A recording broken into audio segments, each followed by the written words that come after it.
મિત્રો, જય આદિવાસી, જય જોહાર, જય બિરસા મુંડા। આજે ફક્ત આદિવાસી સમાજના સાંસદ તરીકે નહીં, પણ આદિવાસી સમાજના દીકરા તરીકે હું તમને બાંયધરી આપું છું કે અમારી કેન્દ્ર અને રાજ્ય સરકાર પાર તાપી નર્મદા રિવરલિંક પ્રોજેક્ટ કરવાની નથી।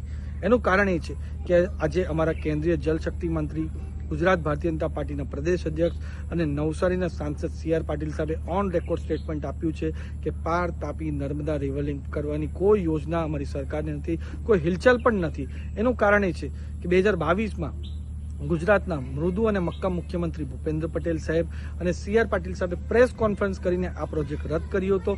એના પછી કોઈ પણ જાતની હિલચાલ આ વસ્તુમાં નથી। પણ 2022માં ગુજરાતના વિધાનસભા ઇલેક્શન થયા, એમાં કોંગ્રેસની ભૂંડી હાર થઈ અને ભારતીય જનતા પાર્ટીનો પ્રચંડ વિજય થયો।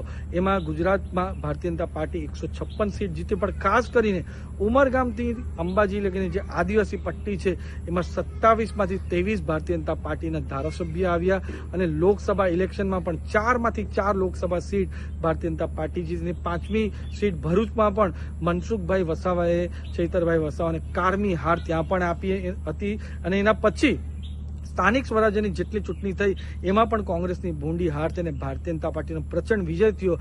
એમાં નાસીપાસ થઈને આ કોંગ્રેસે પૂરું આયોજન કર્યું છે અમારા આદિવાસી સમાજને ગેરમાર્ગે દોરીને વોટ કરવાના। પણ હવે અમારો આદિવાસી સમાજ આ કોઈ પણ વાતમાં આવવાની નથી। ભારતીય જનતા પાર્ટી સાથે આદિવાસી સમાજ હંમેશા રહ્યો છે અને આદિવાસી સમાજ સાથે ભારતીય જનતા પાર્ટી રહી છે, એટલે કોઈ પણ જાતના આવા પ્રોપોગેન્ડામાં આવવાના નથી। અમારો સરકાર, ચાહે કેન્દ્ર સરકાર હોય કે રાજ્ય સરકાર હોય, આ કોઈ પણ જાતના આવા કોઈ પણ પ્રોજેક્ટ જ્યાં આદિવાસીઓનું અહિત થાય એવા કામ અમે કરવાના નથી। અમારી સરકાર તો આદિવાસી સમાજનો સારામાં સારો વિકાસ થાય એના માટે કટિબદ્ધ છે। અને તમારા ચેનલના માધ્યમથી હું કોંગ્રેસને કહેવા માંગુ છું કે કેન્દ્ર કે રાજ્ય સરકારનું આવું કોઈ નોટિફિકેશન કે સર્ક્યુલર હોય જ્યાં એમણે જાહેર કર્યું હોય કે પાર તાપી નર્મદા રિવરલિંક પ્રોજેક્ટ કરવાના છે, આટલા પૈસા એલોકેટ કર્યા છે, આ મંત્રાલયે ફાઇનાન્સ મિનિસ્ટ્રીએ પૈસા આપ્યા હોય, એવું કોઈ નોટિફિકેશન કે સર્ક્યુલર હોય તો તમે બતાવો, એના પછી તમે રેલી કરજો। નહીં તો એ સાબિત થઈ જશે કે આદિવાસીની અસ્તિત્વ બચાવની રેલી નહીં, પણ કોંગ્રેસની અસ્તિત્વ બચાવની રેલી આ કોંગ્રેસના કથાકથિત નેતાઓ કરે છે। પણ હવે આદિવાસી સમાજ કોઈ પણ તમારી વાતમાં આવવાના નથી।